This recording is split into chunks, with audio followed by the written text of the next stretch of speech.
یہ لفظ ہے بالغ۔ اب یہاں پر دیکھیں گے کہ با جو حرف ہے وہ باریک حرف ہے، اسے ہم لائٹ ادا کرتے ہیں، اور نیکسٹ جو ہے لام، اسے بھی ہم باریک ادا کرتے ہیں۔ تھرڈ والا جو حرف ہے غین، اسے ہم موٹا ادا کرتے ہیں کیونکہ یہ موٹے حروف میں سے ہے۔ تو جب اس کا ہجے کریں گے تو پڑھیں گے با زبر با، لام زبر لا، غین زبر غ، بلغ بلغ بلغ۔ سمجھ آ رہی ہے؟ دونوں کو ہم نے باریک ادا کیا، آخر والے کو ہم نے موٹا کر کے ادا کیا۔ تو فرق سمجھے کہ آواز کس طرح کا ساؤنڈ نکلے گا۔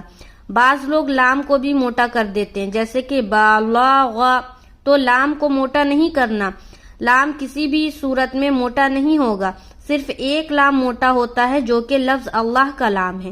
جب